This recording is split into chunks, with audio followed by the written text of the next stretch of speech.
Ahoy, my mateys! Today we're going to be talking about swashbuckling pirates who traveled for stormy seas looking for booty. But just how much do you know about them? So avast, you scurvy sea dogs, and let's get started. Arrgh! The word pirate actually comes from the Latin word pirata, which means sea robber. It all makes sense now. The history of pirates, though, actually dates all the way back to ancient times, but the so-called golden age of piracy was during the 17th and 18th century, particularly in the Caribbean. I guess that's how they got the name for Pirates of the Caribbean then. Pirates were usually former sailors or privateers who turned to piracy as a way to make a living. They would capture ships, loot their cargo, and sometimes hold the crew for ransom. Pirates were known for their distinctive appearance, which often included eye patches, peg legs, and parrots on their shoulders. They also had their own language and code of conduct, which included rules such as no gambling on board ship and no fighting with fellow pirates. Of course, we need to talk about their feathered friends, parrots. But you might be surprised to hear that they didn't keep these as pets, but because they could be sold for a high price at ports of call. So does Polly still want that cracker? Of course, if we're talking about pirates, we can't forget about their love for alcohol. And if you don't believe me, just ask Jack Sparrow.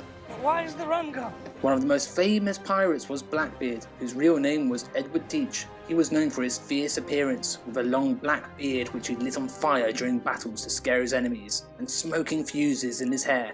Despite their notorious reputations, many pirates actually had a democratic structure, with the captain being elected and all decisions being made by the whole crew.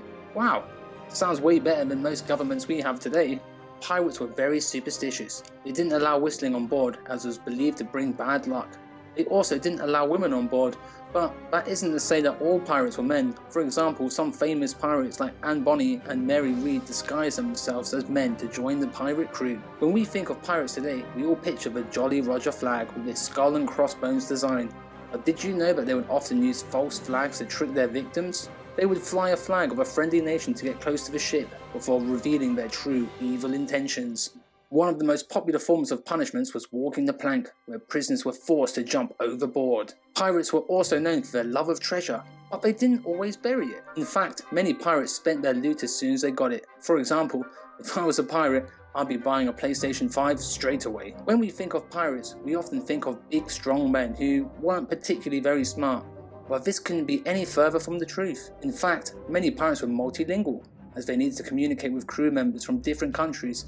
They also learned to speak the language of their enemies to help gain an advantage. The life of a pirate in most books and movies seems like a really good idea, but in reality it was difficult and dangerous life filled with violence and uncertainty. I guess a pirate's life isn't for me then. Pirates began to decline in the 18th century due to more and more naval ships and stricter laws against piracy. Today, piracy still exists in various parts of the world, particularly in the waters off the coast of Somalia and in the Strait of Malacca. However, modern day piracy is typically focused on hijacking ships for ransom rather than stealing their cargo and valuables, which is shown really well in the movie Captain Phillips, which is based on a true story. I hope you like this video, and don't forget to subscribe.